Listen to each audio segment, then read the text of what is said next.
Hello, thanks for joining us on the Nikki Medoro Show. I'm Nikki Medoro, and Kim McAllister is not here today because she is celebrating her birthday early this weekend. So anybody that knows Kim or knows how to reach Kim, please, please, please wish her a very happy birthday. There are birthday balloons for her. Normally she puts up the balloons, but I don't have the balloon background right now. But anyways, wish Kim a happy birthday. She's, I think, going out of town. I'm not quite sure what she's exactly doing, but that's why she's not here today. But we do have a longtime friend of KGO, Nikki Medoro. Chip Franklin is going to be joining us in just a moment, and we will be talking about all things politics, journalism.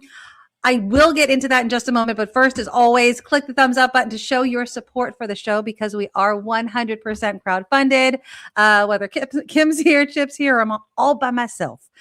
We thank you so much for supporting the show. We cannot do it without you. So, and all the ways to financially support the show, whether it's our Patreon or our PayPal or the Super Chat and Super Stickers, we have them all up all the time, and all the details are at the bottom right then and there. And I want to say thank you to Maud, who started us off before the show even started with a $25 donation, saying someday I'll come hang out for the whole show, but listening in, and I heart you. I heart you too, Maud. Thank you so, so very much. So thank you guys so much for being here every Thursday at 5 o'clock Pacific.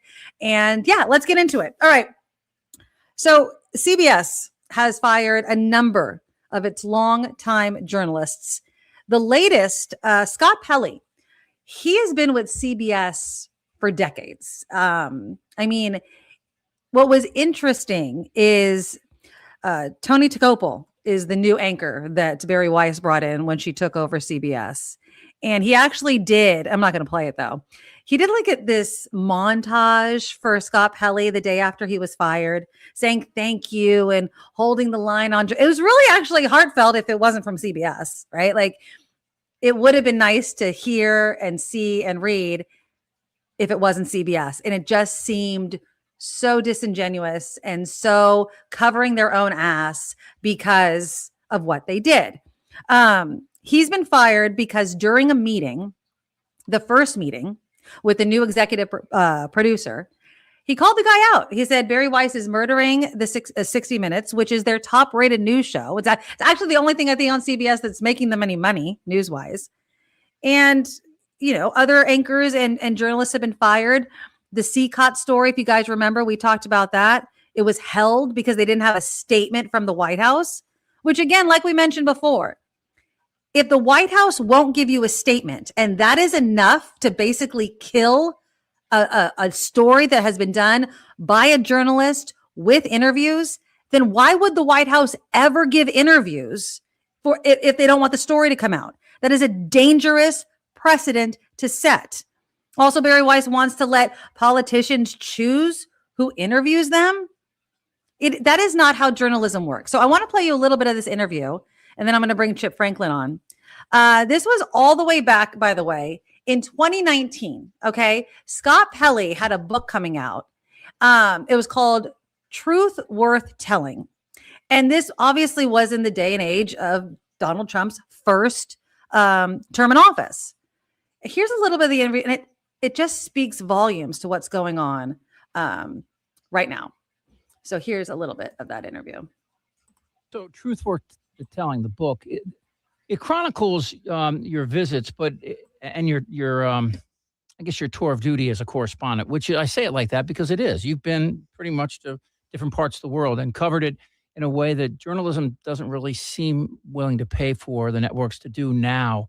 How has it changed? What's going to look like the next book by somebody like you in 40 years? Well, you know, Madison wrote that freedom of the press is the right that guarantees all the others.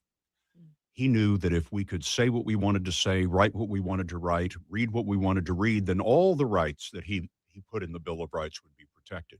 I say that because I think the next book about journalism is going to look very much like this one. We have to cover the world. There has to be serious information, independent information for the American people. I mean, the founders gave us the power, right, over the government. The only way we can exercise that power is with reliable, independent information. So however it's paid for in the future, we're going to find a way because there's no democracy without journalism. But Scott, do you feel like with the popularity of social media sites like Facebook and Twitter and how easy it is to get misinformation out and how you can follow people so you create this kind of misinformation bubble where everything on your feed is just feeding your false belief about things? How do you see journalists, real journalists breaking through that misinformation and reaching those people that honestly part of me doesn't think wants to be reached at all?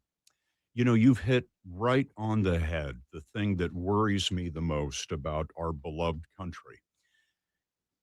What's the fastest way to destroy a democracy? Is it terrorism, war, another Great Depression? I don't think so. I think the fastest way to destroy a democracy is to poison the information. Mhm.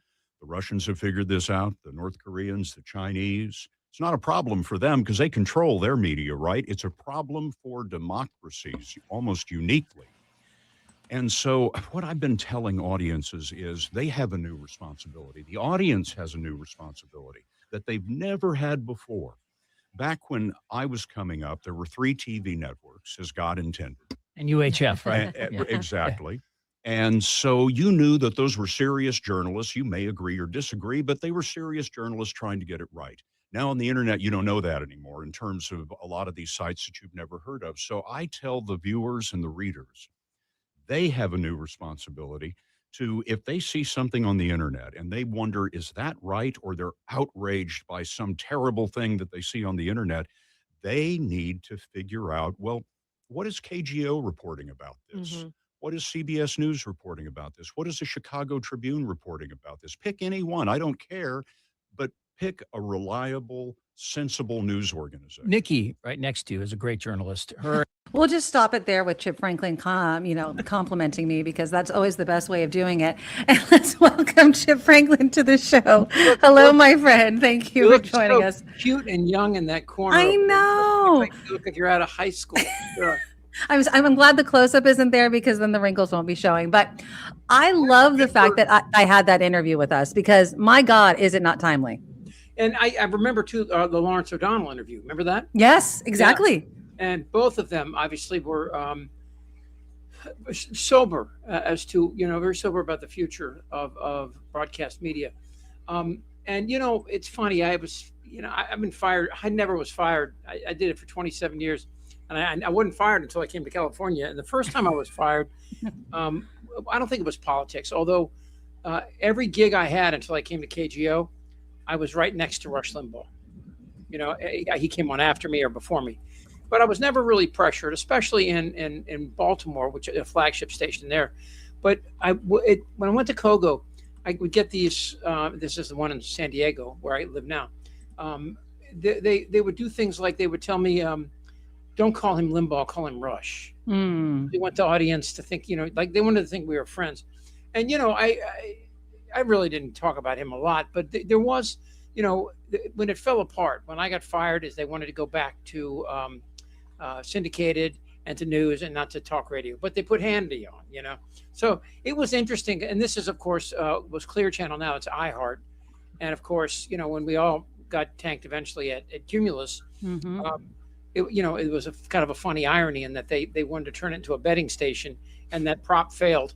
And now it's conservative, but I don't understand, I guess, really why people have such a hard time with this truth. Already I was listening to KFI today in LA, and they had that guy, John Klebold, on, who I have a funny story about some other time today. But he's on there, and they're all doing the same thing that Trump is doing. They're like, what's wrong with them? Something's wrong with the system now because you're losing. Yeah. And the problem, I guess, long story longer, the problem here is that the people aren't getting their news now from independent voices. Nope. They're getting it from Newsmax, ONN, or Fox. And of course, CBS with the Skydance, Paramount, deal. And if anybody doesn't really know what happened there, in a nutshell, they wanted a merger. They needed the FCC to approve it. Trump said, fire Colbert, put Bari Weiss in, and I'll clear the path for you to make billions. And they did, Exactly. I think the thing that's scary about, again, what Scott Pelley was basically foreshadowing all the way back in 2019 was this assumption or hope that people would still hold quote unquote mainstream media in a different way than, these online quote unquote journalists. And what's happening is, and we've seen it and we've talked about it many times, I don't like what you're talking about. I don't like the facts that you're giving me because they don't align with what I believe or what I want to believe. So I have so many other options to choose from, whether or not they're actually journalists, whether or not they're actually in the location, getting the story, interviewing the people I'm talking about. I don't care as long as that person's telling me what I want. And what's happening at 60 Minutes and with CBS with Bari Weiss, Chip, is I feel she's hiding behind this. It's 2026. We can't do news the same way, which I do agree with, right? Because it's not back in the day when there were 3 channels to choose from. You have to adapt. But that does not mean that you throw in people that never went to journalism school, have no idea what that means, and aren't even there, are just taking what a politician or the president is saying, hook, line, and sinker, because it aligns with the philosophy of the news or media company, which is not journalism. Yeah. That's not journalism. When who's the guy that wrote "The Medium is the Massage"? I'm pulling a blank now. You know the book I'm talking about, right? Oh, yeah. It is by Marshall McLuhan. Yeah, okay. McLuhan. So this book, it's funny. They screwed up the title. It was supposed to be "The Medium is the Message," but it was a typo, massage. And he said, "I love that. That's even better." Because that's what we have today. Is you can either be challenged or you can be comforted. Fox comforts. Right. Exactly. And they scare you about the other people. They like to use fear as well, though. And that, of course, having been in talk radio, when I first started out, I was in Washington, D.C., and I didn't know squat about talk radio. I really didn't. I got this gig because I was bringing comedians in, and I was doing comedy on the morning show, and they fired somebody, and they just gave me the gig in the number 8 market, the nation's capital, with no internet, hadn't been invented yet, and there was no real, CNN. It just kind of started, and it was insane trying to figure out what to do. And whenever you spoke about something, like I would talk about Clinton, right? Right. And I would see conservative people, just adulate me. It was amazing, whenever I said that, and Clinton was easy to not like. If you grew up in a family of 4 sisters and a single mom, the guy was a dog, right? A hound dog. And I realized that the more I said that, the more people came to me, but I would, then if somebody starts talking about gays, and they weren't talking about trans back then, but, then you'd realize, whoa. Exactly. Yeah, you couldn't be it quickly divided into 2 sides. You're on my side or you're with them. And there was no in between, I remember people telling me, what happens to people that are in the middle of the road? They get run over. And so I think that there's something about what Pelley said that resonates, but I also think that ship has sailed. I don't know what the future is going to look like, but it's going to be a battle. I mean, these midterms are going to tell a lot. If Trump tries to interfere with him, and he's already out today saying that California was rigged. Right. He's saying there's found ballots with no evidence. And this is the other thing. It's the idea that the president of the United States can say whatever he wants with no fact checking. And then if you do fact check him, he calls you names. I mean, Caitlin Collins, if you guys ever watch the press conferences, she's enemy number 1 for him because she doesn't smile enough. He literally says it. You don't smile. I know how you feel about that. Oh my God, it drives me nuts every time. And there's nothing for you to smile about with him. You know what I mean? Between hiding about the Epstein and the way that he has bastardized and ruined the office of the presidency. It's a joke. But at the same time, there's no pushback on him. Now, this is the other thing, Chip, that gets me. Do you think that Scott Pelley should have stayed at 60 Minutes to fight the good fight? Kind of bit his tongue and done it another way, because it's hard to fight the fight on the outside, because it reminds me of these Republican lawmakers who decide, I'm done, I'm going to not run for re-election, and then start speaking out about Donald Trump. And it's like, well, wait a minute. You might have been able to do something if you stayed within the party, but now you're leaving. What good does that do us? Now you're just another commentator. You have no ability to change your vote, to sway other people away from their votes. And so did Scott Pelley lose the fight by leaving 60 Minutes. I don't think they would have let Scott Pelley be Scott Pelley. So I don't really think there was a choice there for him. Yeah. You know, a veteran journalist, a guy who, holds integrity in high regard. And, I ate a lot of shit, and you did too. Yeah. Time in radio, I really do. I don't know. I don't know moving forward how AI is going to affect all this, but I have a gut feeling that it might actually help get the truth out. In what way? Why would you say that? I went in on Claude about a week ago, and I asked Claude about using Claude to fire weapons at targets and to take all this data and put it together. And I said, does that trouble you? And Claude told me it troubled him. You understand that Claude is just a computer. It's not actually a person, though. Yeah, I get it. But it's programmed to look for zeros and ones. Right. So people are worried about it. So that's something people are worried about. Yeah. And, I really, the truth is always, it's a nuanced thing many times, and that's why science is so hard for some people to understand. Science is a constant challenge for us. I mean, right now, quantum mechanics, I love to talk about that shit, but right now you've been following, quantum entanglements, we've proven they exist. We can't explain them, and they challenge all of the things, everything from, the concept of a monotheistic God to, what happens when we die, what is that? All those little things that you go down that, that rabbit hole. And I think that challenge, there's only one way to go. You accept the challenge or you run from it. And, you know how I feel about religion, organized religion, and I'm not a fan, but I do believe that, there are a lot of good people that maybe disagree with me on those fundamentals, but are willing to come with me on this other ride, trying to find out what's right, what's true, what's the best thing we can do for people. I love these Christian charities that go to freaking Africa, and I don't care if they get people to pray, they're changing their lives. I'm getting them vaccines and getting them food, So, I mean, I can't sit here and say that I'm going to be this hardcore Madeline O'Hare atheist. I have to recognize the truth that a lot of people that believe, and you're one of them, a lot of people that believe in a God are great people. And I want to be close. I want to be their friends, and to have these discussions. Problem is, right now you can't have these discussions, And that's a huge problem.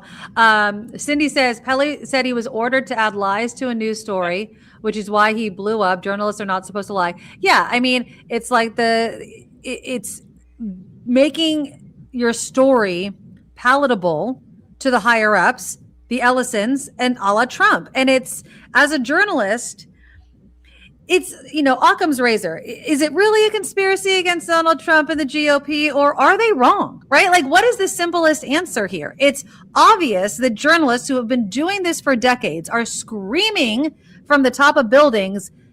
They're killing democracy through our free press. They're trying to control us.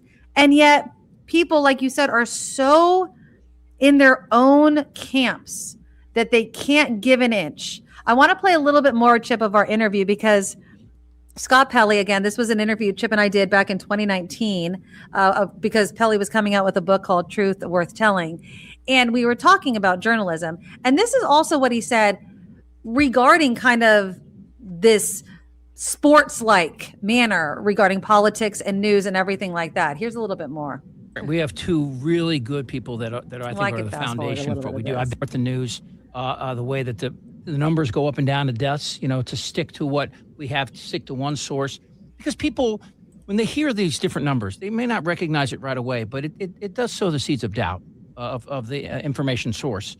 And, and it's not just Trump. I remember Ari Fleischer telling us we should be careful what we talk about in the days after 9/11. Sure. And you can go all the way back. I mean, when we talk about partisan politics, it's nothing new. I mean, ask Hamilton how it felt to have Burr shoot him, right? Right. That's right. So part of me, even though it all seems new and particularly harsh under the lights of social media, I don't know. I think human beings are pretty much the same. And I think your point is great. Putting a responsibility on the people who take the news in, who are the receivers of all these different methods and styles. we watch. I watch you guys, and we're big fans. And over the years, I think you've done an incredible job, as everybody else there. And it's funny too, because you've gone through. I'm talking about 60 Minutes. You've gone through this thing where you were just like, for old people, right? This was the thing for old people, right? No, it was true. Yeah. And then it kind of emerged from that, and it wasn't just by getting people like Anderson and others involved. I think it was just that people realized, these guys have a history, a track record of getting it right, and that drew people back. I don't know if they ever actually left, but at least the perception was. I liked your point I think there. it's on us. I think you're right. Well, here's the thing. KGO and other reputable news organizations, we have reputational risk. We have skin in the game. If we get something wrong, it could be ruinous to us. Now, that may not be true for some website somewhere that really doesn't care. So at least the viewer and the listener knows that if they go to what I call brand name news organizations, they know that we're working really hard to try to get it right, because we have a lot to lose. But do you think that the public, because of all these other sites, and I will criticize Fox News because of their obvious slant, do you think that they even care when there are retractions, or when a reporter makes one slight misstep, owns up to it? It just seems like, well, see, they're biased. See, there's a slant. See, and I'm not trying to be pessimistic here, but I feel like people just want mainstream media, quote unquote, to be wrong so that they can be right about Trump or fill in the blank issue. And one of the things that worries me, Nikki, is that I kind of feel the American people pulling themselves apart, looking for confirming information. Exactly. That you can find on the internet, on the left or on the right. You can find news sources that tell you that everything you already think is correct. Yeah. And that's a great warm feeling. I can live all day on that. But that's not democracy. That's not how this works. We've all got to get together and hash it out and argue it out and move the country, not left, not right, but forward. And I'm very concerned that people are like escaping into digital citadels. Right. And they're not going to listen to the other side anymore. And you can't have democracy that way. So how do we change that, in your opinion? I mean, how are we going to do that? Is it going to require Trump just being out of office?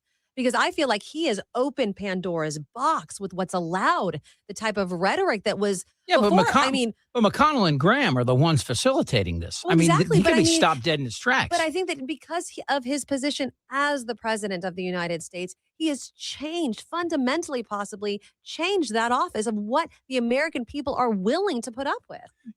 That may be true. I'd like to think that it's not, because, this is why we have elections. And this is why the founders gave us term limits for the president. True. And I would like to think the American people are going to be looking for candidates in the future that have great character. The pendulum swings, right? Mm-hmm. The pendulum swings. It goes from extreme to extreme, election to election. I think maybe our next president may be a person of great character and honesty. I hope.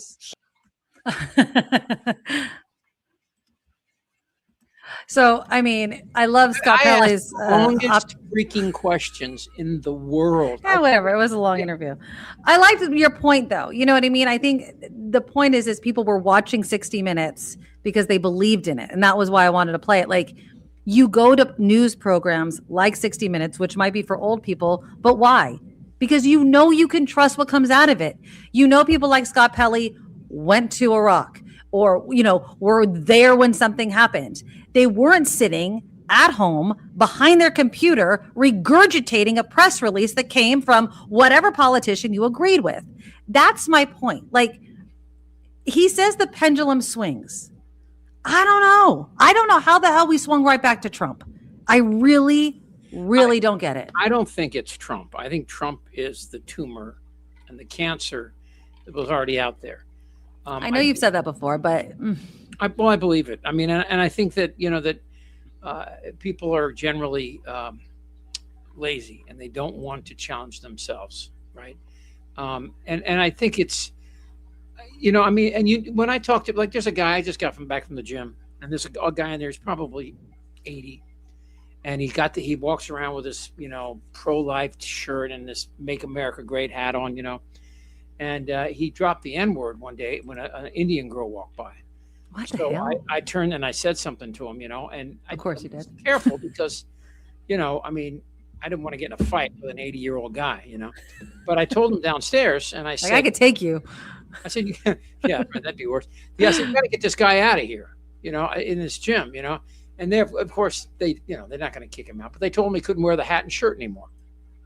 So he can't wear his Make America Great Again hat. And he can't wear any political shirts, even though I walk around with this black T-shirt that says Antifa on the front, right? Yeah, but you're not calling people the N-word and abusing people.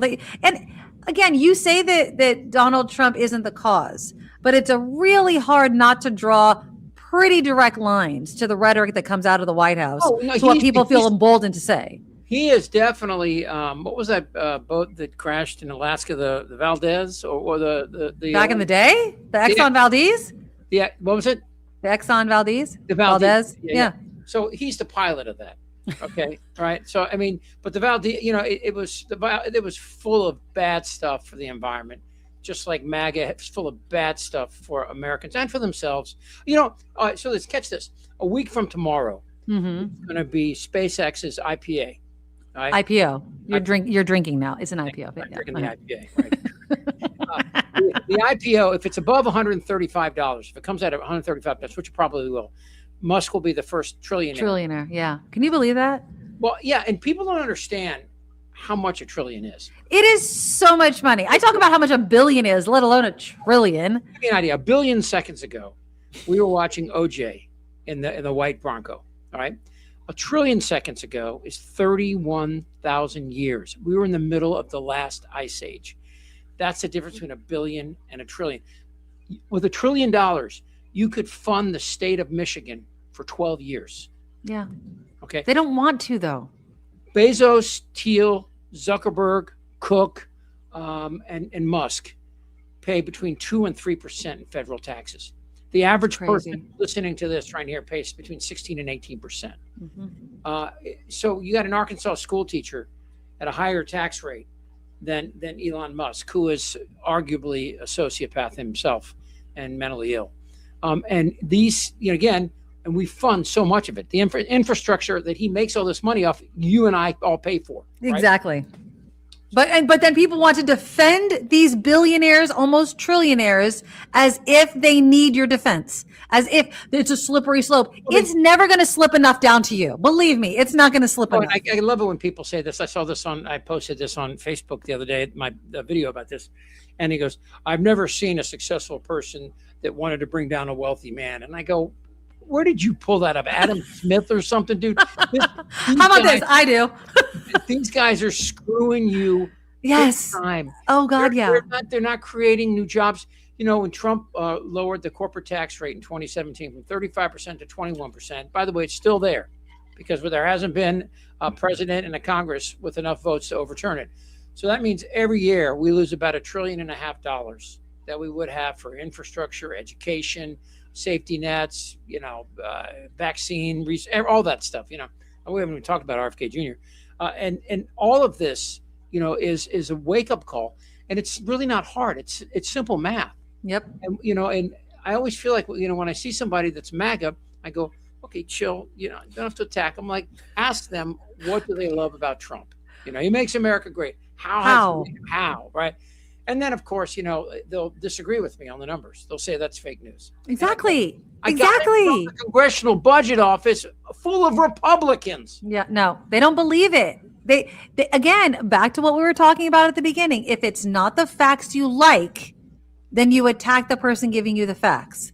And it's bullshit. It's so infantile. It's so lazy. It's just to understand that the cost of everything is going up. It has to do with a war we didn't need to be in, that there's always enough money for whatever the government wants to pay for. They're not putting these data farms in nice neighborhoods. No, they're putting them out in the fields where people live that, used to live, just to be able to enjoy the day. Now they're going to hear 24/7 hum. And their water's going to be brown. I mean, Utah, I was just reading, just a little bit of a tangent here about the data farms and AI.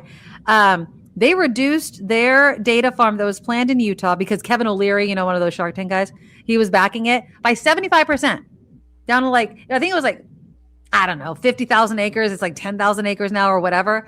And he's like, that's not what we agreed to. Nobody wants that crap in their neighborhood. Nobody wants the environmental impact of it. You want it, you do it. And there is no guarantee. Like, they're just, the construction people and everyone else just getting paid. There's no guarantee there's going to be an ROI on it. Where's the ROI? Where's the return on investment on this data farm that's going to go back to the people that have to deal with the water and the land and every other issue? Well, Where is that? Go to the trillionaires.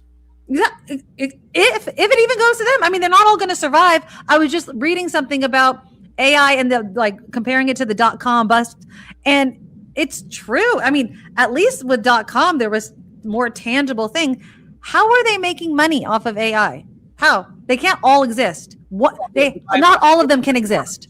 Huh? By getting rid of workers. That's basically it. But then we have nothing to do. Then we got to take care of those people. You know how much more expensive it is to take care of every single human that's laid off because their job went to AI? Please. Well, again, if this is a thing that I found really interesting. I was reading. Somebody was talking about the greatest despots, from Hitler to Mussolini, and they all had elections because they knew that if you didn't have elections, then the people would really lose their mind. Right. So they just had elections and they doctored the results. Of course. Or they kept people from being able to go. Like what we're seeing. Mike Flynn, who was director of national intelligence for about a month before he was fired again. Turned out he lied to the FBI, and at the same time, by the way, he was representing Turkey. But he's been pardoned, so it's okay. But Mike, he was pardoned by Trump. But General Mike Flynn wanted Trump to seize the voting machines after the 2020 election, before January 6th, before the 20th or 21st, when the inauguration was for Biden. And, had he done that, I don't know I really don't know if this 6-3 Supreme Court would have stopped. Oh, yeah. Right. Right. I mean, and I don't know if they're going to come. We're going to learn this summer if this birthright citizenship thing is overturned, which I don't think it will. But I just don't. Who knows? Barrett, and I definitely don't trust Kavanaugh.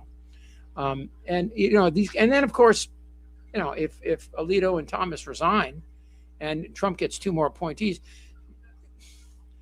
we're screwed.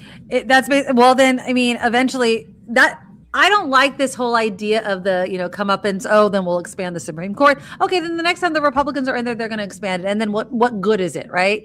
It's just like the maps and everything else. At some point, we all just have to agree to how the system is supposed to work. But Donald Trump having every single Supreme Court justice pretty much is insane. Yeah. I'd like to have more Supreme Court justices than there are in a pickup game of basketball. I think that 9 is probably not enough. I'm not thinking like 40, some odd number. But when would it stop? You know what I mean? I think that again, we're supposed to have a lot more people in Congress. When it was set up, it was, you're supposed to expand Congress as the population expanded, but they didn't do it. They just stopped doing it. Right. We have the Electoral College, which was there to protect states with slaves. We have a lot of things that are built into the Constitution which make absolutely no sense. Absolutely. I agree. Constitution convention would be a shit show. We know that, right? So I do think that, again, back to AI, I think that, people are, AI has made a lot of people, they want a paper written, so they put it in there and they get something back. But I also, that's making you stupid, and it's giving AI free information. But it also makes you curious. The fact that you tried it, okay, I think it's a good sign. The fact that you said, okay, I wonder if this can do something better than I can. And then they look at it, and they have to look at it to compare what they had in their mind, and that sparks something, right? I think people generally want to be challenged and intellectually in some way. You don't want to watch the same show that you saw just last night. You want to see something different. Nobody wants to hear somebody tell the same joke when they go to a comedy show. They want something different. They want something that will stimulate the way they think. And I find that encouraging, although it doesn't seem like right now that there's a reason to be encouraged. Because there's no safeguards in place. AI is. No, there's never any safeguards, though. Come on. But we're talking about things that we are turning over, massively important things, medical information, law. Like, people are just basically taking what they should know in their own brain and being like, I don't need to know that anymore because I could just ask AI and it'll pump out the information. Well, what are we talking about here? That information came from somewhere. It could be flawed. Where's the checker on that? Where's any of it? And if it starts flawed going in and then it's disseminated, we are basically talking about taking misinformation and expanding it to AI. That's insane to me. Sure. It's just insane. Yeah, I agree that there are.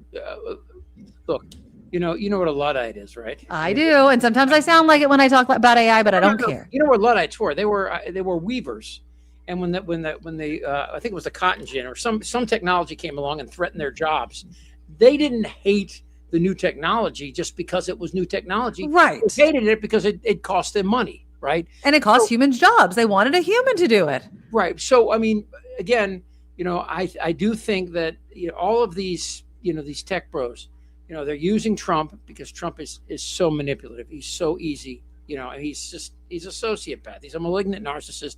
They know how to control him.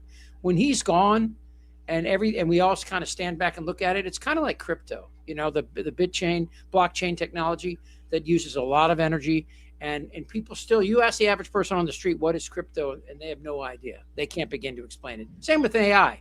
So I mean, I think there's going to be an interest. They're going to have to learn more.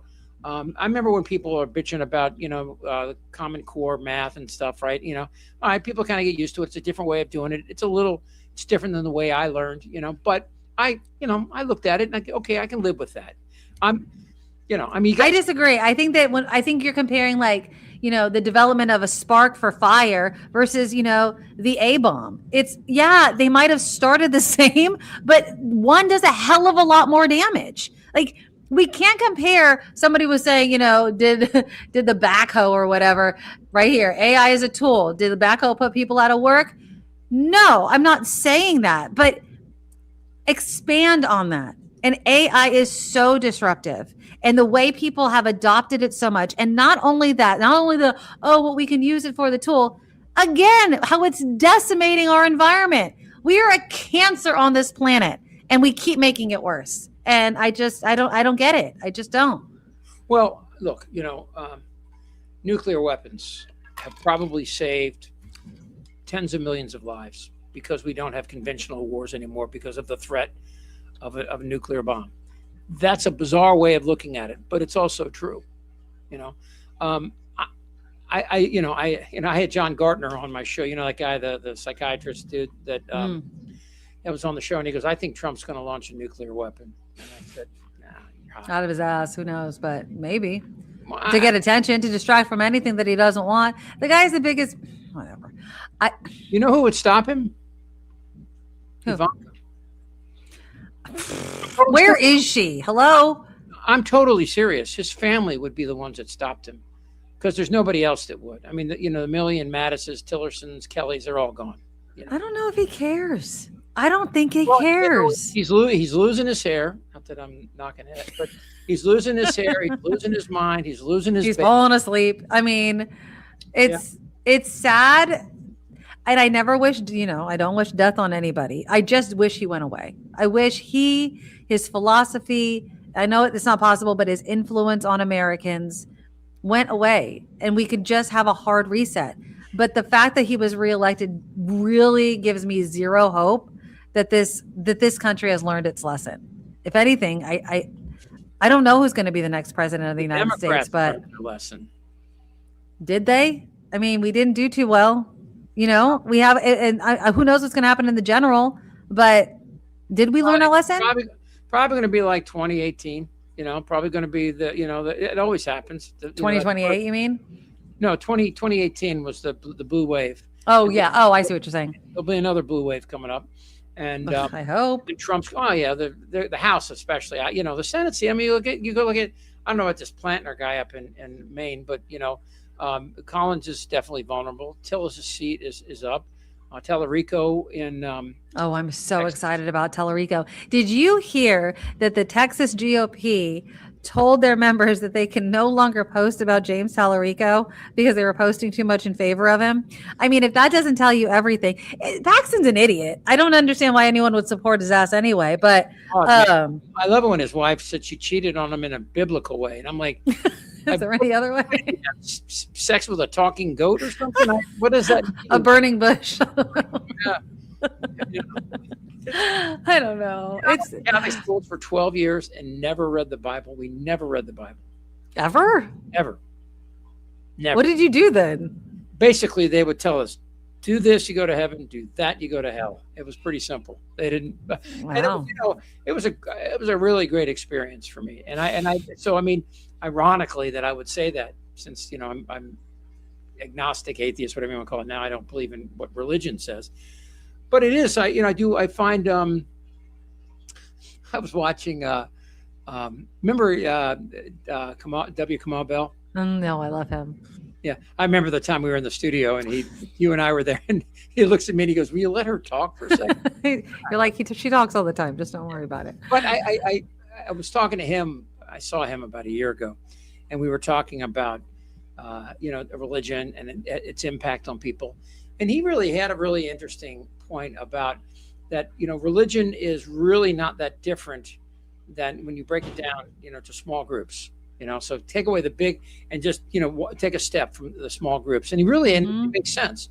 I get along but there was a guy, my program director when I was down in San Diego, was a hardcore born again Christian, but he's the one that hired me. He really liked me. He appreciated who I was and what I believed. And we became good friends. We're still good friends today, Nice.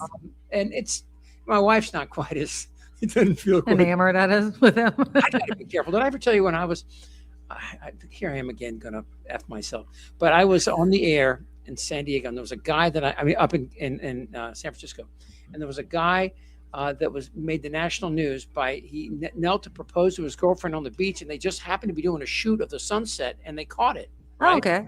And so it was a big story. And I was talking about it and I didn't say his name, but I said, yeah, I know that guy. He's a piece of dirt, he's got like 3 kids with that woman and they haven't even ever gotten married. So it's about time they did. Well, his family turns out lived in the Bay Area. Oh, you got reamed. So yeah, so I say a lot of stupid stuff, but I'm honest in that regard, That's true. And you know what? Maybe you don't necessarily need to run for office. You know what I mean? You're a talk show host, so that works. I thought about it actually down I here. could never. You could not pay me enough to run for politics. Well, not enough money. That's one part of it. Well, apparently there is, because you can use insider trading to get stocks and make all the money you want to, apparently. So, I mean, you can create your own Bitcoin. You can make a watch that only says rump on it instead of Trump on it. You could sell phones that you're never going to give to people. You know who I became really good friends with and actually had dinner at his house with his family twice? Eric Swalwell. I'm so glad you brought him up. What is we haven't talked about it. What is your thought about what happened? I'd like to think he was just, being a typical guy, hound dog, and that there was none of this forced, criminal activity, and that he just screwed up and shouldn't have done all that. But when you got a lot of women that are saying the same thing and you go, man. And he dropped out and he quit. And yeah, it just looks really bad. And for anybody that doesn't know, Chip and myself, we both worked at KGO for several years in San Francisco. Eric Swalwell, one of our local Congress people, came into the studio all of the time. Nice guy.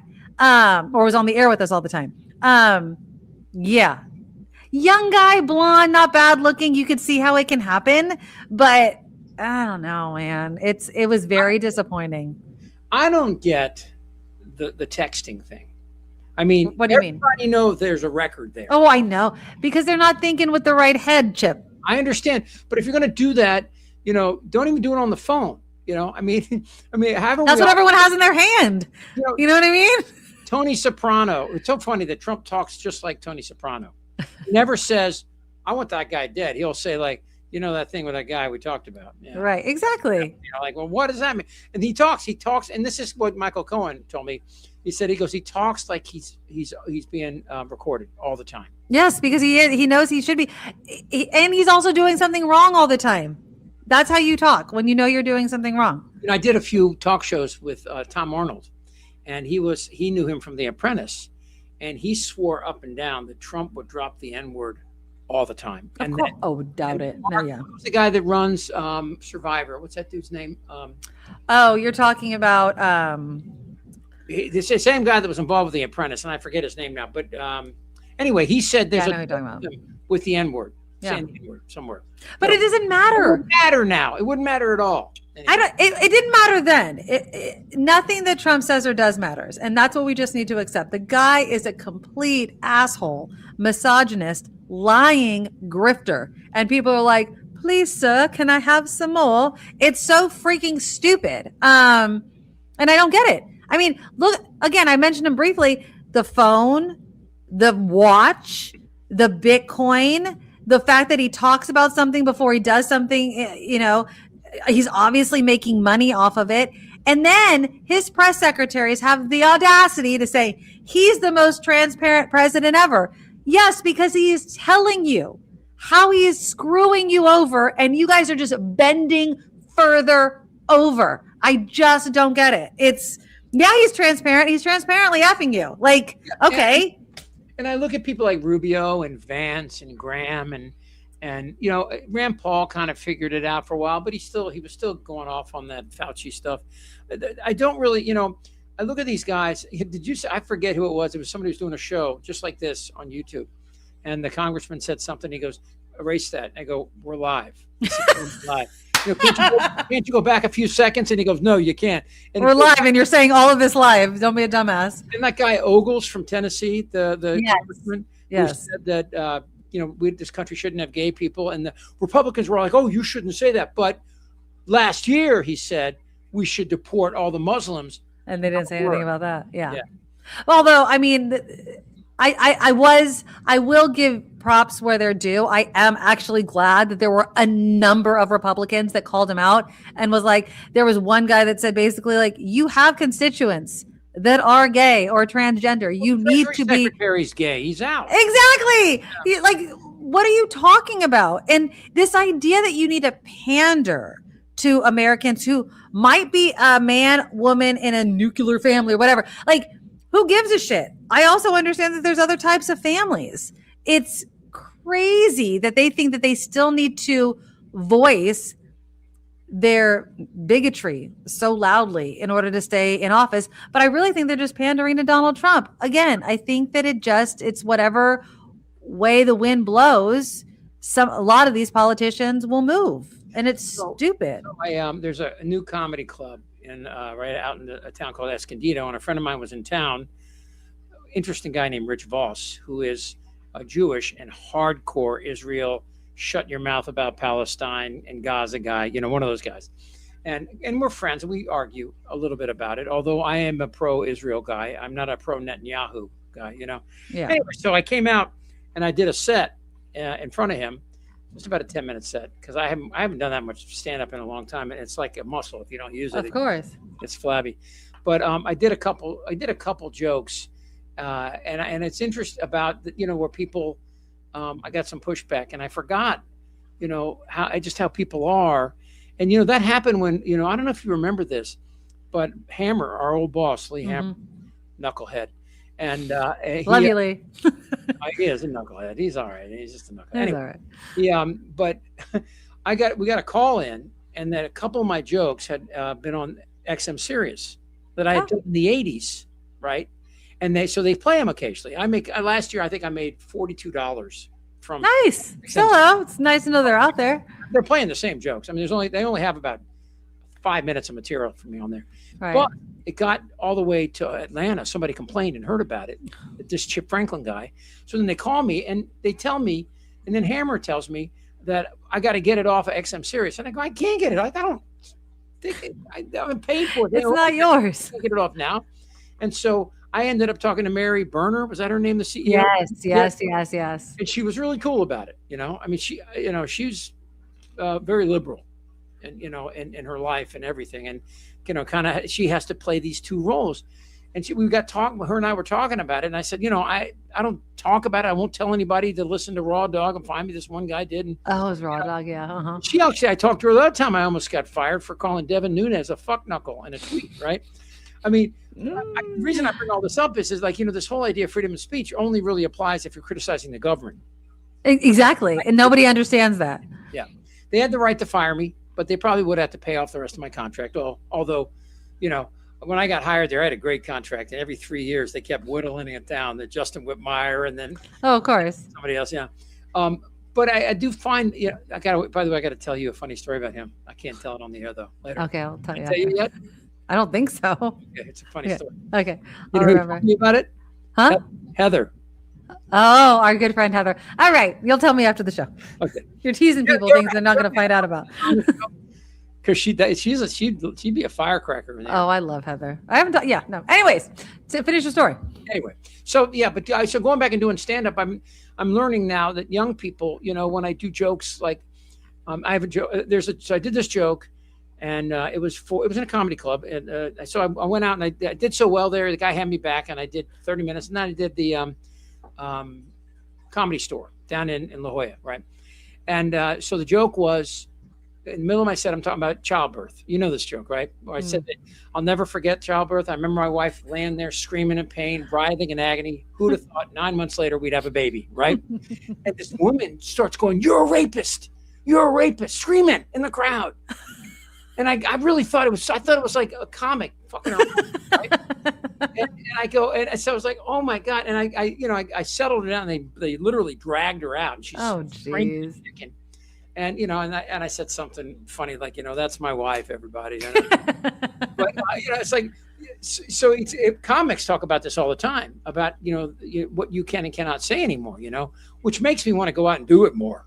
Oh, of course. Absolutely. Down those, and my son is really woke. My youngest son, in that he doesn't think I should even talk about Louis C.K. anymore, and I agree with him about Louis fucked up and he's and he never really acknowledged it. If he just made jokes about it, he blamed the women in his first special when he came back. If you don't know, Louis C.K. would ask women if he could masturbate in front of them. It's so gross. And women that were trying to get jobs and trying to move their lives, and he's a really big figure in stand-up comedy and television at the time.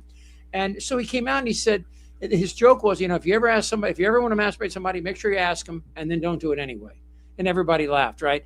But, yeah, he was. I remember you being very disappointed when that news broke because you did know him. And I was like, screw that guy. But again, I wasn't friends with him. You know what I mean? It's different when you know the person, but, I feel like in some ways, with Me Too and Trump grabbing him by the pee and all that other stuff, some parts people are fed up with, but I'm still so surprised by the amount of people in this country that are willing to put up with a lot of BS because the person is, and I'm just going to say it, because the person is either conservative, Donald Trump, or a white man. Like, just plain and simple. White men get away with so much just because, and it's that a person of color would never get away with. That's got to change. I mean, because obviously, people of color are outnumbering white people in America. I think I read. But all you have to do is convince that a person of color that is on the white person's side, and then they're going to vilify the other person of color. Sure. It's the whole. I want to be on the cool side, right? Like. That's all it is. I mean, look at how many, minorities vote against their own interests every single effing day, every day. And then they stand there shocked when, their family member or their wife is deported. And you're like, what did you think? I mean, this whole gerrymandering out black people's votes. How could a black person ever again vote for a Republican after what's happening in Alabama? But they will because in some way they have been convinced. It's similar to what we talk about with the rich versus the regular people. If you convince people that there's a chance that they could join your really exclusive team, they will stand there and literally cut off their own toes. It's crazy. Even though you're telling them there is no way they will ever accept you. There's no way you're going to be that rich. There's no way this is going to impact you. Nope, it's just not fair. Thank you for doing that person's bidding. That's all they needed you to do. And they're sitting in their corner, counting their millions, standing on their pile of privilege and saying, thank you. That's all they need to do. How come more people haven't given Nikki money? Yeah, just give me money. There you go. Just give me all the money. Speaking of money, though, I know that you have to go somewhere. Do you do this every day? No, on Thursdays. Thursdays at 5 o'clock to 6:30 every day, right here. So you can jump on anytime because people love you. But I want to know, because you're in Southern California, about the LA mayor's race and how insane it is. Do you get a lot of that shit down in San Diego? Because we hear all about it up here. It's.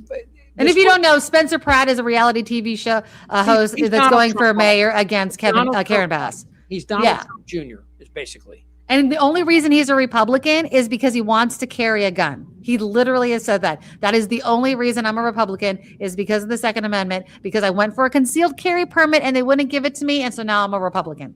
That's all he said. That's his reasoning.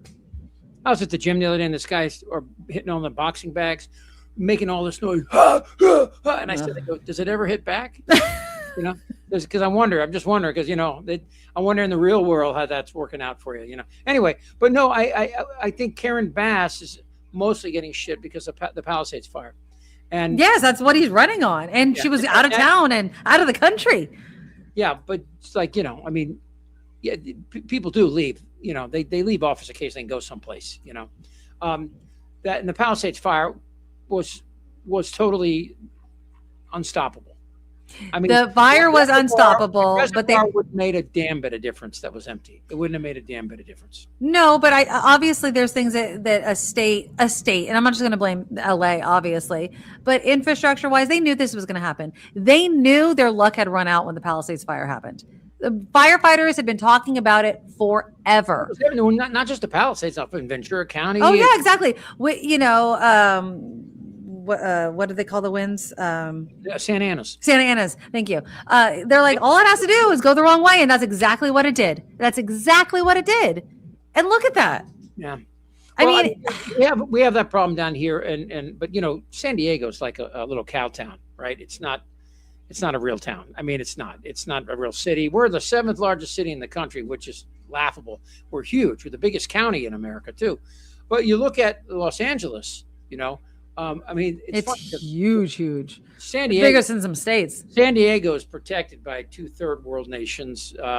We have Mexico and Los Angeles, basically. We're right in the middle.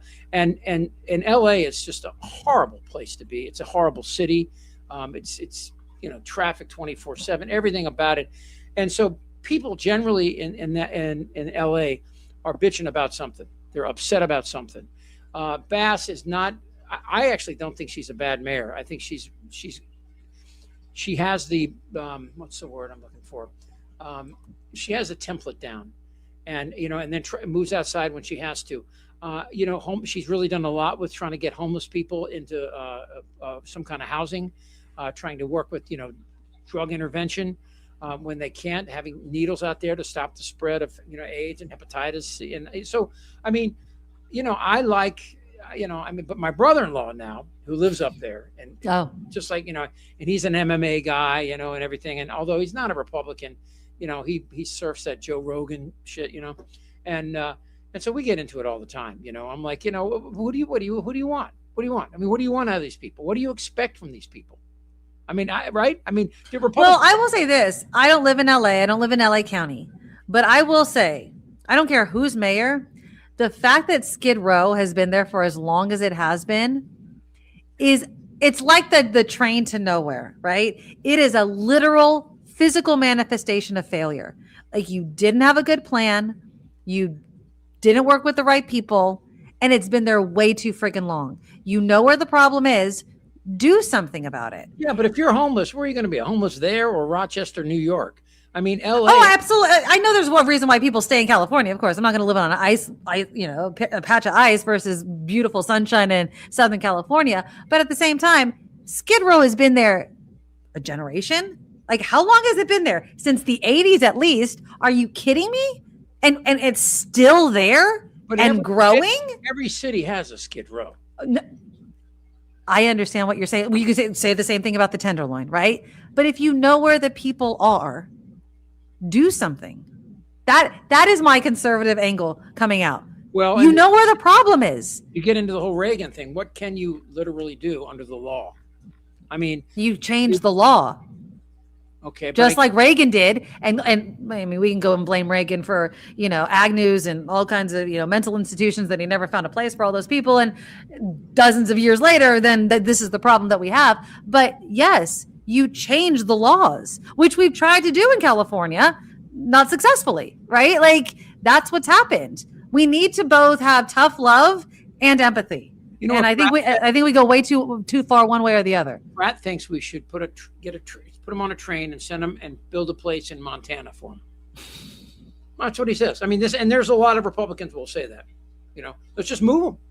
Well, what's going Where and who's going to pay for it? And what makes you think that more people won't come in there, especially when you create a city there, unaffordable housing, inflation because of your president's tariffs, and now this war, right? So you have these incredibly difficult scenarios playing out. Oh, absolutely. Yes. And also, what about the homeless people that are vets? What about the homeless families that are living in their car because they literally can't afford? Remember that dude? The rent's too damn high. That guy. This is nothing new. This has been around a long time. There is no answer, right? There's no AI answer. You can look this up, right? There is no AI answer to this. It's nuanced. It's hard. It's hard to determine how we help people without taking over their lives. Well, you're absolutely right. But at the same time, I do believe there's been a lot of wasted money throwing anything at the wall that'll stick. At some point, and I do not believe in incarceration. That's just, it's like using the emergency room for medical care. You can't use prisons to help homeless people or even drug addicted people that are homeless. It doesn't work. But what I do think is there needs to be consequences. Like there needs to be a consequence. And it's just like when you're dealing with a teenager, Chip, and you know this because yours are out of the house. You can work with them as much as you want to, but at some point you're just going to have to give the punishment if they're not going to listen. There has to be a punishment. Now, what that is, we can figure out. But if you're just like, okay, we'll keep giving you a second, third, fourth, millionth chance, why the fuck would they ever do anything different? Why? They wouldn't. Well, I think part of this is that we all want to be liked, right? We get reelected. Is that what you mean? Yeah, well, I think that, again, it's so much easier to ignore it than address it because it's a no-win situation. And one of the reasons why, people outside that aren't in power talk about it at a louder volume is because they know that it's a problem. And so they raise it up and then they get in office and they can't fix it either. I think that, there are some people, and Chesa Boudin, is that his name? Former, he had some great ideas about this, about intervention, about, getting families together, helping these people find their families, helping these people with psychotropic drugs that will help them, lithium for people that have schizophrenia. What's the VA doing for these people? Reminds me of that song by Springsteen, Born in the USA, the VA, it doesn't really address this. And of course, this administration, to make it political, doesn't give a shit about veterans. They never have. No, they use them and then they throw them away. Yeah. That's it. And that's always been it. They've used the military as guinea pigs and they continue to do so. And now they're making them, bend the knee to Donald Trump just to go back to Donald Trump. The things that they are doing at supposed nonpartisan military events, speeches, it's ridiculous. We are literally turning into what they claim to be so afraid of, communist China. Donald Trump would love it if we were like communist China. He would love it if everyone had to fucking listen to every word he said and couldn't disobey him. He would love that. He says it all the time. Right, hanging on the wall right here, you obviously can't see it, is my Tiananmen Square picture. I think about the protesters. I was playing golf the other day with this guy, and he turned out to be Trumpy. This is like almost 3 hours into the 4.5 hour round. He said something about the protesters, and I go, I'm one of those, and then he shut up. Yeah, exactly. Me about it, and he said something too, like about like mowing them down with a machine gun or something. I go, whoa. Yeah. So a lot of people. You ever look at people and be like, why did you think that was okay to say in front of me? Like, that's what I always want to say. Like, people don't really say that to me just because, but they I always want to be like, why would you, what part of me and my personality do you think makes it okay so you can say that in front of me? Yeah. I've been married 39 years last week. 39. Congratulations. Yeah. My poor wife. Can you imagine? Kicking, screaming, fighting you off for all those years. 4 years that we were together before that. I know. 43 years. Jeez. And I'm only 50. So we're really young. But I think that, going back to what Pelley said, the people that consume this stuff have an obligation. And we all have this obligation, and we have to. I have a friend that goes every Saturday morning down and feeds homeless people, you know, in a soup kitchen, you know, and I keep saying to myself, God, I got to do that, you know. So I finally went down there, right, and it's insane. There were like people lined. I got there half an hour before it opened. They were lined up, 75 people in line, right, and they come in there and they're tired. They've been on the street. They're not chatty. They're not going to, oh, thank you so much for me. Now, if you're looking for that, you're not going to get it. Right. Get it inside. And my buddy is like, you know, he's running. He knows everybody running, telling me what to do. And I'm like, Jesus, there's so much that are people doing in this world that we don't know anything about. You know? Yeah. And that's the stuff that, you know, that we should be putting on the news. You want to inspire people, show these people with not a lot themselves, but sharing whatever they have with people who have nothing. Yep. That's the inspirational stuff that makes people go. Remember there was that in the People magazine. You open it up and there'd be like, give money to this kid and the starving kid, and you'd like try to turn the page as quick as you could so you didn't want to see it. I mean, that's all coming home now. You know, I mean, every major city has these homeless people that are on the street, and then many times you'll see women and children on the street sleeping in boxes or in these tents along the side of the road with cars spewing exhaust in their faces and stuff. I don't know. I mean, I understand. And Celeste had said, punish. They're living on concrete. It's unsanitary, coping with violence. We need to help humans who can't cope with this life. Mental illness is awful. I completely agree, Celeste. That's not the point I was making when I said the word, you know, consequences. What I'm saying is, one, we have to find places and create facilities for these people. Two, we need to also convince neighborhoods that I'm sorry that you love your neighborhood's character. And this always gets my ass really angry. These people are like, you can't change the character of my neighborhood, but I know something needs to be done. Well, then the character of the community needs to change. We need to create facilities. We need to create different types of housing levels, you know, apartments, condos, townhomes. Sorry, your single family neighborhood isn't going to stay the same way all the time. We need the facilities, but at the same time, these people need to go into the facilities. You can't live on the street. You need to get help. That's what I mean as a consequence. There needs to be a consequence. I feel for these people. You guys, I'm a bleeding heart. Absolutely. But I'm not ignorant. And there needs to be something that you need to do. I wouldn't want somebody living in front of my house on the sidewalk, not because I don't want to step over them and ignore them because it makes me uncomfortable, because that's not how human beings should live. And I think that that's how everybody should think, right? Like, you can be empathetic, but you don't leave them on the sidewalk. And we live in arguably the wealthiest country in the world, you know. And we're not building housing fast enough because people want to hang on to the character of their neighborhood. The world isn't the same as it was in 1950 and 60 or even 1970 and 80 when you bought your single family house in suburban San Jose, right? It's just not the same. And for you to latch onto it and keep, you know, voting in order to keep it that way and yet bitch with the other side of your mouth about nobody's doing anything about homelessness, you're part of the problem. You're part of the problem. Do I want to see apartment complexes everywhere and all the traffic? No. But at the same time, people are here anyway. So we got to do something. And the first major thing people need to do is let go of the idea of what their neighborhood needs to stay as. That's the biggest hurdle that we need to overcome. You know, and it's especially what you're saying has a special importance because of those glasses you're wearing. They give you some. They're not the big black ones that you criticized the last time I was wearing. I love these glasses. I was laughing when you're wearing it. There's because you work in a school too, right? I do. And today was the students' last day. I still have to work a little bit longer, but do you work? Are you off the summer then, or do you work in the summer? No, so I work until next week, and then I'm off until the beginning of August. Yeah. It's funny, you know, people ask me, what are you doing since radio? And I was making these videos for This Really American, and I made, God, you know, I've made in since 2014, it's almost 4,000 videos. Damn. That's a lot, Chip Franklin. Yeah, a lot of way too much.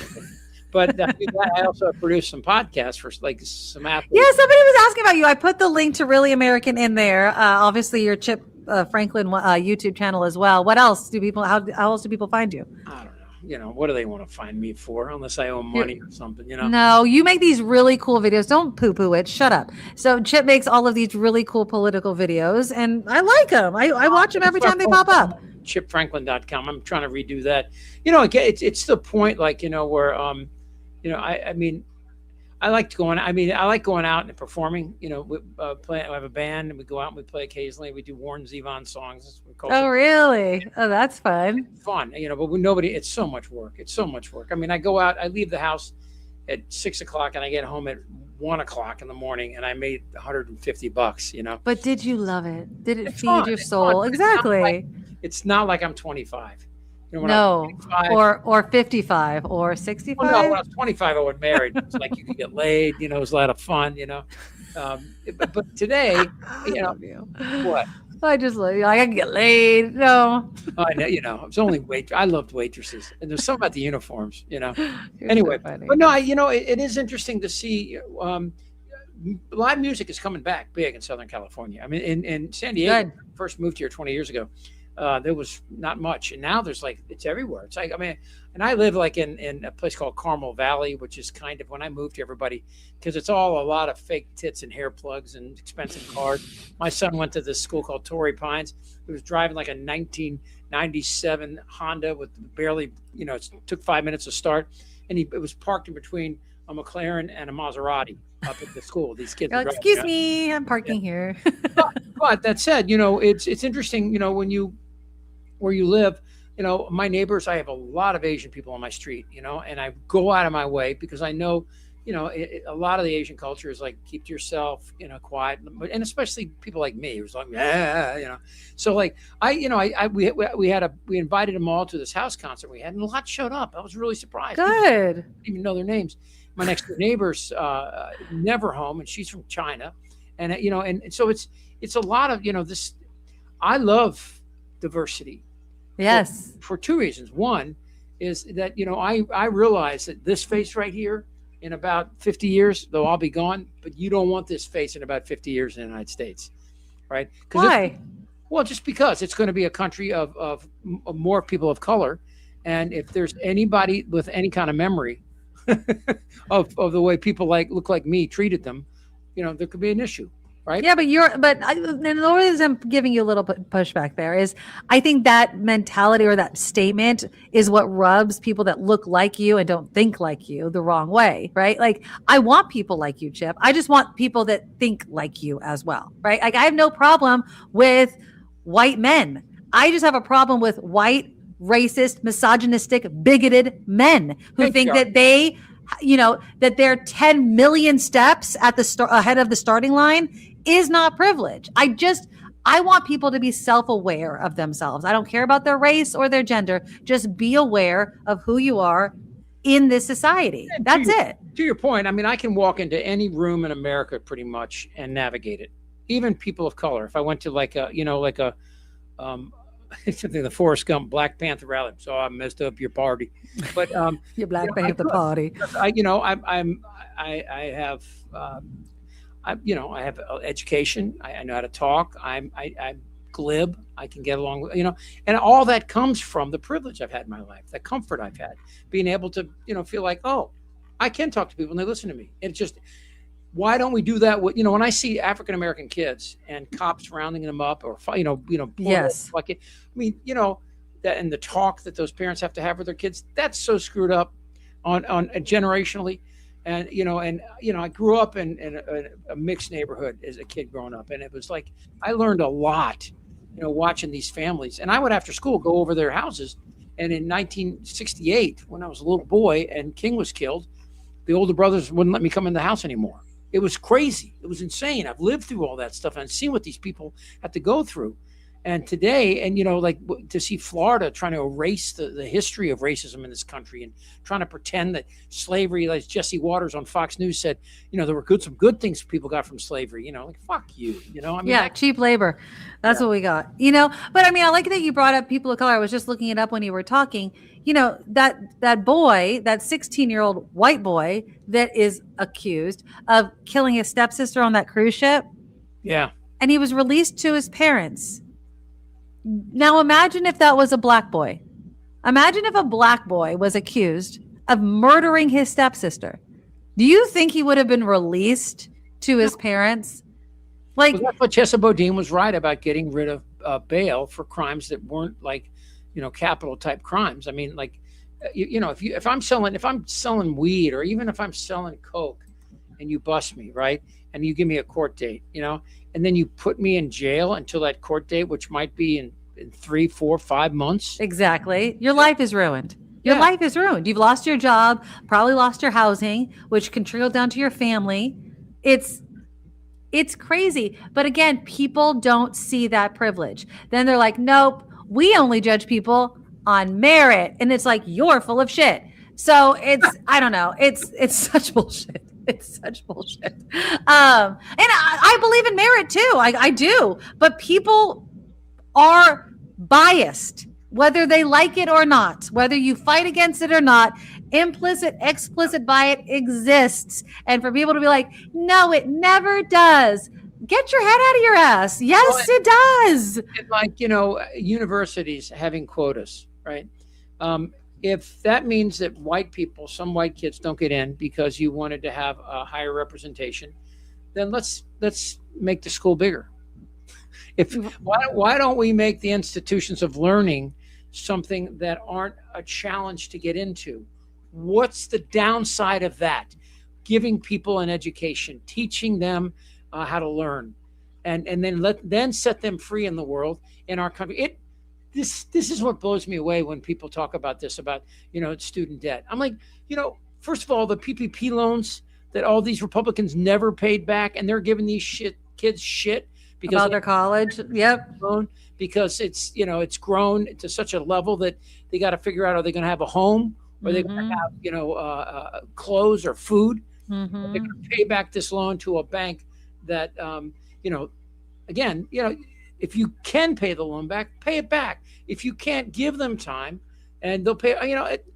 Again, it's education is probably the most important and neglected thing at the same time. Oh, absolutely. It should be the number one thing before we give money to, I don't know, what is it, Argentina, or giving money for a war that we didn't ask for. Fund education. They don't want you educated. The government doesn't want you educated. An educated populace questions things, right? Well, it's a law for black people to read during slavery. They didn't want them to learn. They didn't want them to understand that there was a world outside of this. It's why Donald Trump said, I like uneducated people. Yeah. That's why, and again, I know people in my life. I am married to someone that never went to college, right? Like, just because you didn't go to a traditional college does not mean you're not educated and not smart and not following important things that are going on in the world. But Donald Trump is not talking about you, right? He's talking about people that will literally only listen to him and regurgitate it over and over again. I'm going to hear people say over and over, California's election was rigged if Steve Hilton doesn't win, right? Like, you don't see Donald Trump criticizing any red states elections. There's no cheating in any election he won. It's only the ones he lost. It doesn't take Einstein to figure out what he's doing, but apparently it's too hard for some people. So who are the two candidates in 2028? Oh, you want to? Okay, so I'm just going to go off now. You know whom I want to run as the Democratic ticket? Buttigieg. Yes. I love him. Yeah. I can't, every time I hear him speak, I love him more. And Kim keeps trying to talk me out of it. She's like, he's never going to win. I think he can win. I think he can win. What about you? What about the Republican? Oh, I think they're going to Vance. They're just going to rally around Vance. Vance or Rubio? Rubio. I think it's going to be Rubio. Although, Rubio's not going to be good in the debates with the Republican candidates. Rubio sucks ass. They both are awful. Like, all you have to do is play them the tape from 5 years before they got under Trump's thumb, and it's like you have no backbone. Pass. You know what I mean? Like, I don't know. I don't know how any Republican can debate Pete Buttigieg and win. I don't. Yeah. I don't see it happening. I like the governor of Kentucky, Bashir. Is that how you say his name? I always forget. Andy Bashir. Yeah. Gretchen Whitmer. She's not going to run though. She already said she's not. Said she would. I'm not a big fan of Pritzker. I think the governor of Illinois is going to run as well. Shapiro's not going to run because. What about Ossoff? That's a good point, Kevin. Well, let's see if he can win the Senate race first, okay? Right. I'm telling you, it's going to be Pete Buttigieg, and whoever he chooses for his running mate is going to be of utmost importance. Because that's going to get the other side. But Buttigieg has my vote. If he's in it, I said the same thing about Katie Porter, but I really do think that Pete Buttigieg will do better than Katie Porter because he has a penis. So, I think that he has the best shot. But I mean, I love your optimism. I just don't think that America will elect. Yeah, I mean, Obama. He can convince a homophobe to vote for him. That's how good I think he is. I really do. I think he's like, I can sell ice to an Eskimo. I swear to God. I do. He goes on Fox News and he shuts everybody up. Like he's that because he's honest and he doesn't have this insane temper or, like some people have. I just think he's that good. I do. I think get him on stage. He'll get your vote. I'm not even worried about it. Yeah, I worry a little bit about, I think there's an outside chance that you could have one of the real crazy MAGA people run. And, like Steve Bannon, I think could conceivably win the nomination. Bannon? I like he wouldn't. But no, I mean, not to run for, I like her as a candidate and a person. Oh, AOC, you mean? Yeah.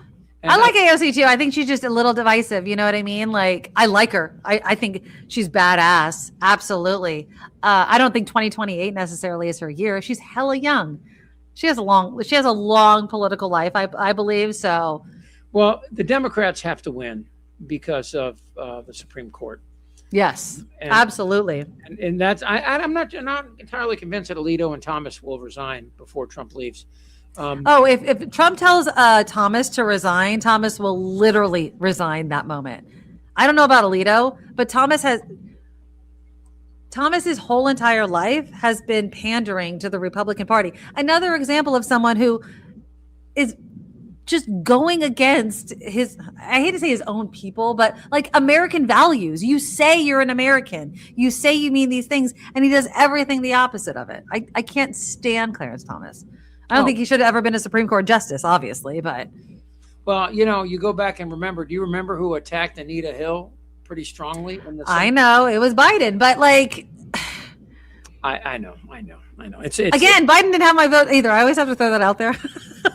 I never voted for Biden either until he was the only choice. So just laying it out there. He wasn't my choice either. I mean, I think he saved the country in some ways. And Clyburn, actually, in South Carolina, really did it. Oh, absolutely. I mean, he was what we needed at the time, but he wasn't able to maintain. And then he didn't do what everyone said he needed to do, which was always only be a one-term president. And he effed us. So, no.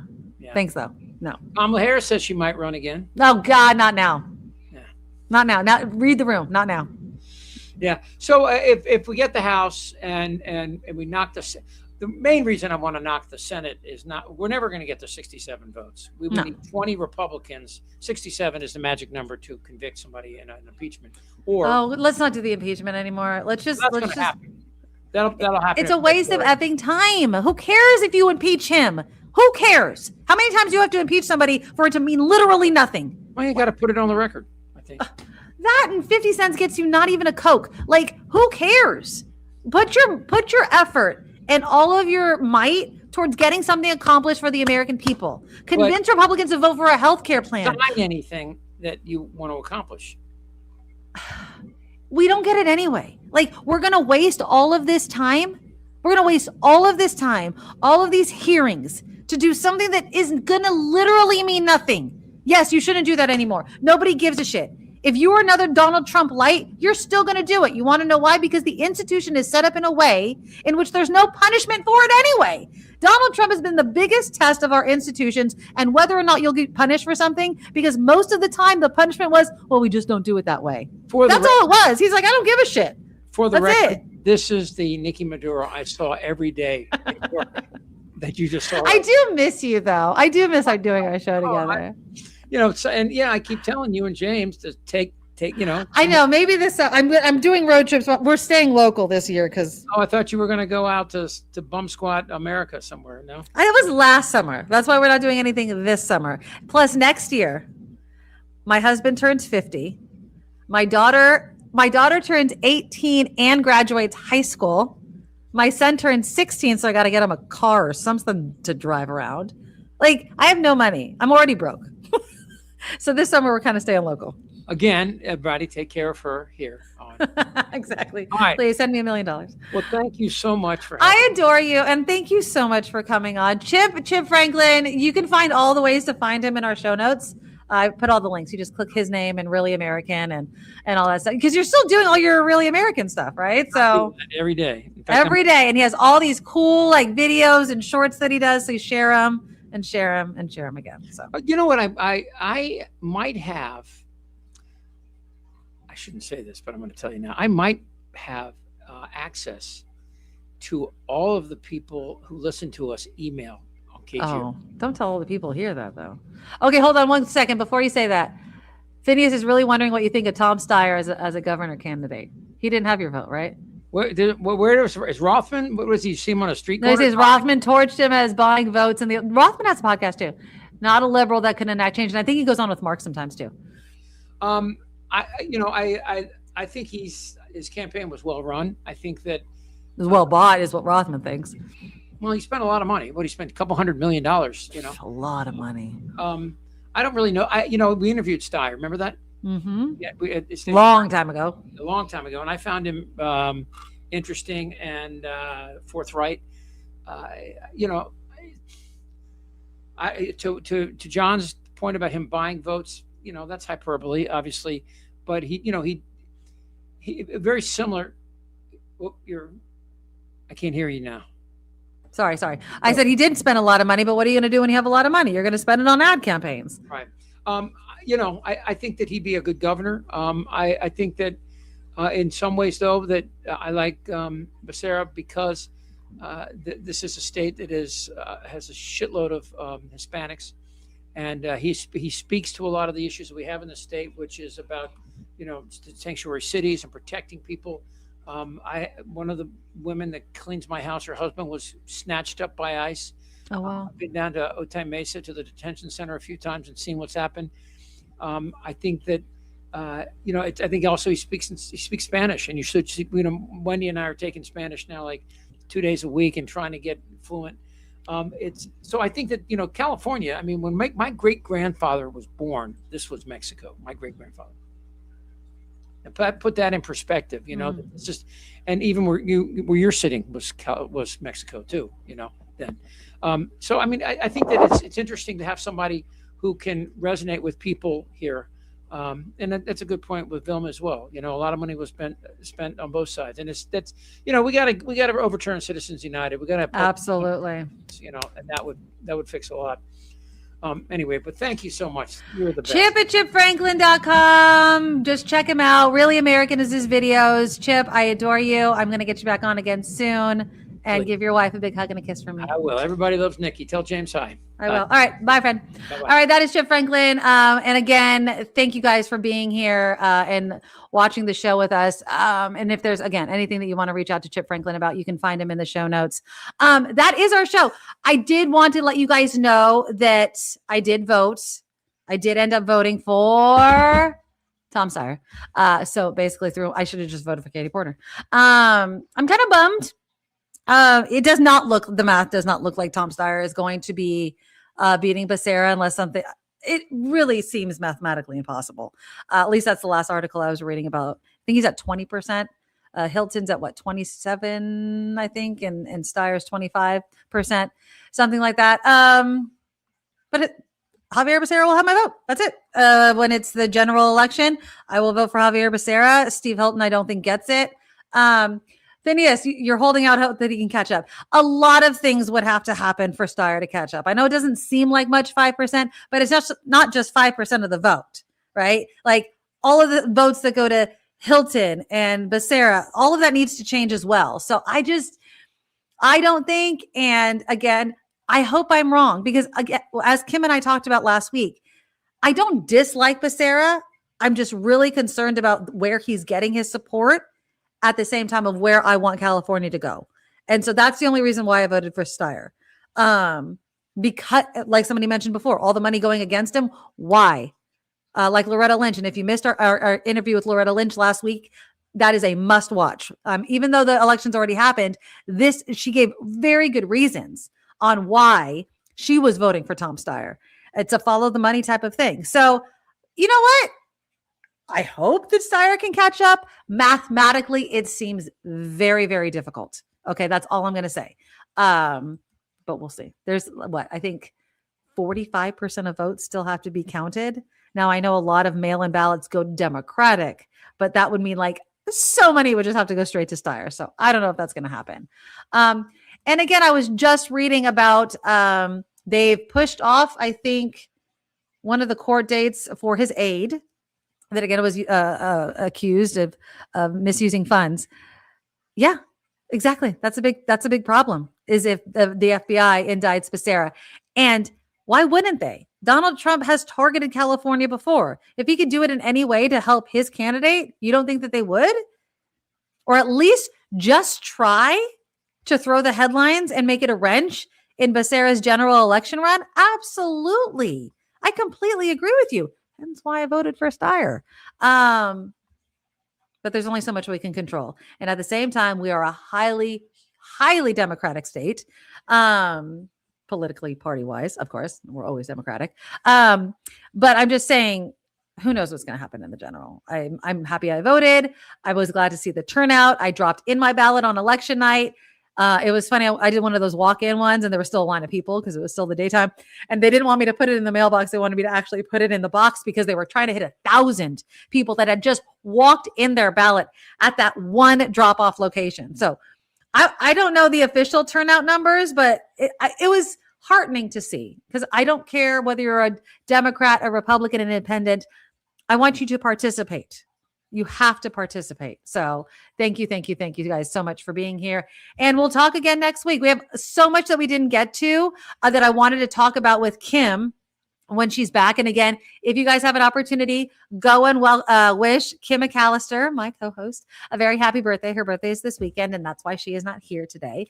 But again, a big thank you to Chip Franklin for being here and having a great conversation with us. But next week, I want to talk about donations, political donations, how people use their wealth. Chip had talked about Elon Musk being a breath away from becoming a trillionaire. Jeff Bezos's Bill Gates' ex-wife, Melinda French Gates, I guess she still uses. She has made a huge investment in health. And there's such a difference in how people are using their wealth. Elon Musk, Meta, Zuckerberg, AI, all of these things, go hand in hand. Next week, I want to have this conversation again when Kim is back. Where do you want to see the money go? If you were this rich, where would you want to see the money go? So we will be talking about that. It's a big weekend to everybody also that's having a graduation this weekend. It's the end of school. So we'll have a lot of things to talk about with Kim when she gets back. I do want to give some thank yous, though, before we leave, because you guys were generous, even though Kim was gone and it was just little old me and Chip. Thank you so much, Maud, for starting us off with a $25 donation. Harry chipping in for Chip with a $5 donation. Jim came in with $5 and saying, nice to see Chip. It was. I love doing the show with him. Luis also coming in with a $5 donation. Put money on me. Thank you, Luis. I love you so much. Okay. So again, tell your friends, you guys, if there's any way that you can support the show, the easiest and the least expensive way, throw a thumbs up and share the show with your friends. Share the interviews with your friends. Let your friends know that we're here every Thursday at 5:00. It really does help the show. And if you want to financially donate to the show, we always appreciate it. We have a Patreon. PayPal, we absolutely love, because honestly, they don't take a cut. And so it's easiest for us that way. So our PayPal links are also in the show notes, and all the money that's not taken by these platforms goes to myself and Kim McAllister. So we always appreciate everybody that decides to be here and support the show. Okay. So we will be back here next Thursday, 5:00 Pacific. See you then. Take care of each other. And I love ya. Nikki, you're all so awesome. Miss Brown, like a beautiful blossom. You're also the best. I really can't rest. You're all so awesome. Wow. Okay.